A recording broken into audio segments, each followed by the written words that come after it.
On the evening of June 5, 1986, 4-year-old Jessica Gutierrez was peacefully sleeping in her room with her two sisters when she was taken.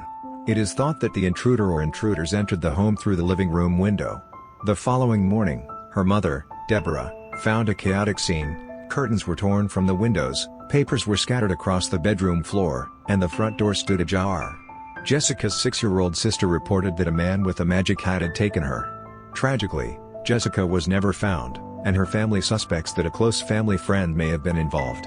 Despite their suspicions, the case remains unresolved.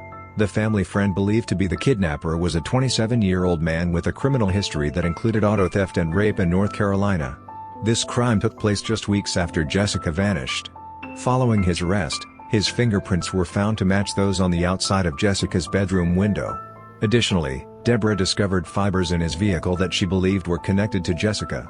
In 1987, the suspect confided in another inmate that he had kidnapped and killed a young girl, disposing of her body in a landfill in Lexington County.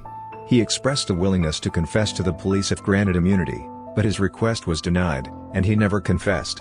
Notably, he claimed to have been wearing a cowboy hat during the abduction, which aligned with the description given by Jessica's sister. To this day, he has not been publicly named or charged in connection with the case.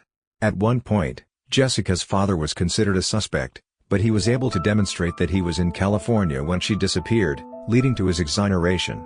Deborah's former boyfriend was also investigated as a potential suspect, as she remembered him being familiar with the family friend, although both denied any connection. When Jessica's sister became an adult, she was interviewed again by the police. She recalled seeing a man lifting Jessica out of her bed without waking her. At the time, she was too scared to share this information.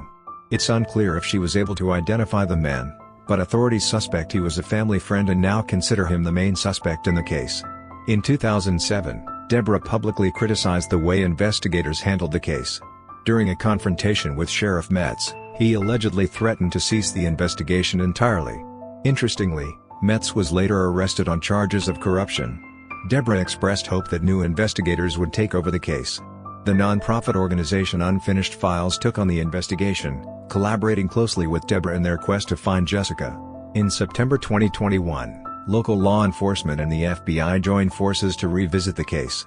This led to the arrest of 61-year-old Thomas Eric McDowell on January 6, 2022, who was charged with Jessica's kidnapping and murder, as well as burglary. He had a prior history of serving time for rape and burglary.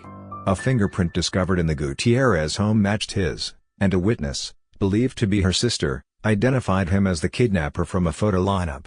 He had also made comments to others about having kidnapped and killed her.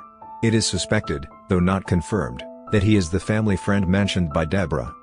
Unfortunately, Jessica's body has still not been located,